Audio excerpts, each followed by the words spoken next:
Acer has got a Windows 8 tablet that may not be the prettiest on the block, but it's got a battery that won't let you down. I'm Dan Ackerman, and this is the Acer Iconia W4. Now, this is a sequel to a system called the Acer Iconia W3 that I reviewed last year, and I liked it as a good early example of what you could do in an 8-inch tablet with Windows 8, but it really didn't quite hit the spot, and a lot of systems that came out after that did a lot better in terms of design, in terms of price, in terms of battery life, in terms of features. Here with the W4, Acer actually catches up on a lot of these things. It's still a little thicker and a little heavier than a lot of these products. It's got a 1280 by 800 screen, pretty responsive touchscreen, even though it's got that Intel Atom processor. Although really any of these Intel Atom or even Intel Celeron smaller Windows 8 laptops, hybrids, and tablets, they're actually all very responsive, especially if you stick to the Windows 8 tile view and the apps that are kind of custom optimized for that.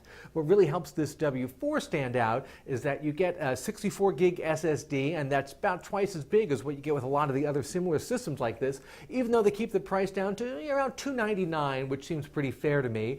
You've also got some more ports and connections than a lot of the other Windows 8 tablets. You get micro or mini versions of HDMI, USB, and an SD card slot, all built right in here along the edges, which makes it fairly convenient to use, although you will have to carry around some dongles and adapters if you want to make use of these different ports. One thing that's very different about this system is that it's got an actual physical Windows button down here as opposed to simply the capacitive touch button that a lot of other tablets have for their Windows button, and you use that to get between the different apps that you're reading or using and back to that Windows 8 start screen. So even though this new version is a lot better than the original 8-inch Windows tablet that Acer put out last year, it's still kind of clunky and thick. It's got this weird sort of raised lip here by the screen that just doesn't feel right in the hand. However, the battery ran for more than 8 hours on a fairly challenging test, and that's the longest battery life we've seen from one of the current crop of Windows 8 tablets. So if you need to carry this around at work all day, it's not going to let you down. I'm Dan Ackerman, and that's the Acer Iconia W4.